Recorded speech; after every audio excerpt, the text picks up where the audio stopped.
Thanks for the welcome here, too. I have the privilege of representing you in Congress, and we're stretched out real thin all across, all the way to the Missouri River from here. That's a long pull, in however many counties, 39 counties, and it's 382 towns altogether.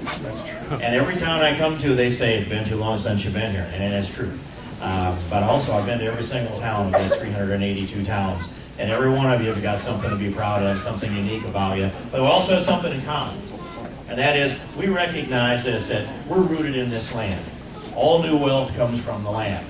Iowa State University teaches it comes from fields or mines. The crops grow out of the soil, or you've got to dig it out of the earth, Mother Earth, whether it's gold or platinum or oil or whatever it might be. And then we add value to that. And if you remember back in the 80s when we were in the depths of this ag economy, and Terry Branstad went all over Iowa and he said value-added agriculture probably 20,000 times. And he was right every time he said it. And we've added value to that.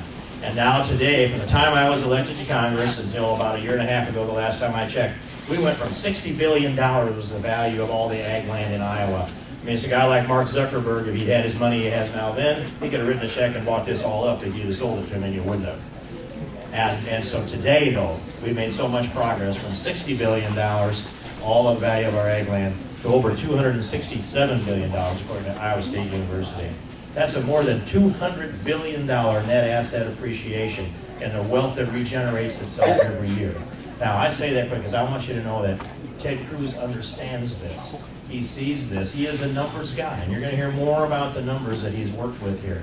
But on and off to 4 years of college, that's about the time that they graduate from college, and Barack Obama leaves the White House. They will have no adult memory of what America was like back when the Constitution meant what it was written to mean, the intergenerational contract that the Constitution is. They'll not have a memory about a culture that required us to step forward and carry our share of the load, and to reach down and lift other people up willingly.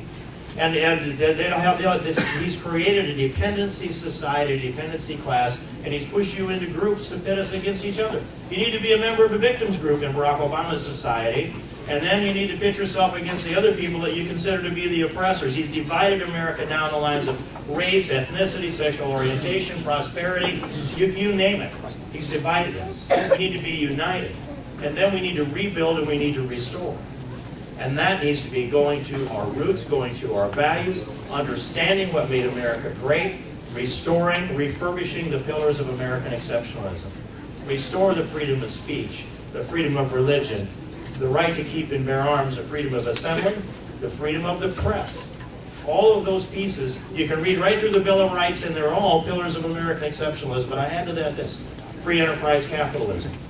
That's another piece of our economy. It can't be a managed central command economy. It's got to be free market driven, where you expect a return on your capital and your sweat and your brain power. That's the America we have to be. And our soul is tied to our Judeo-Christian values.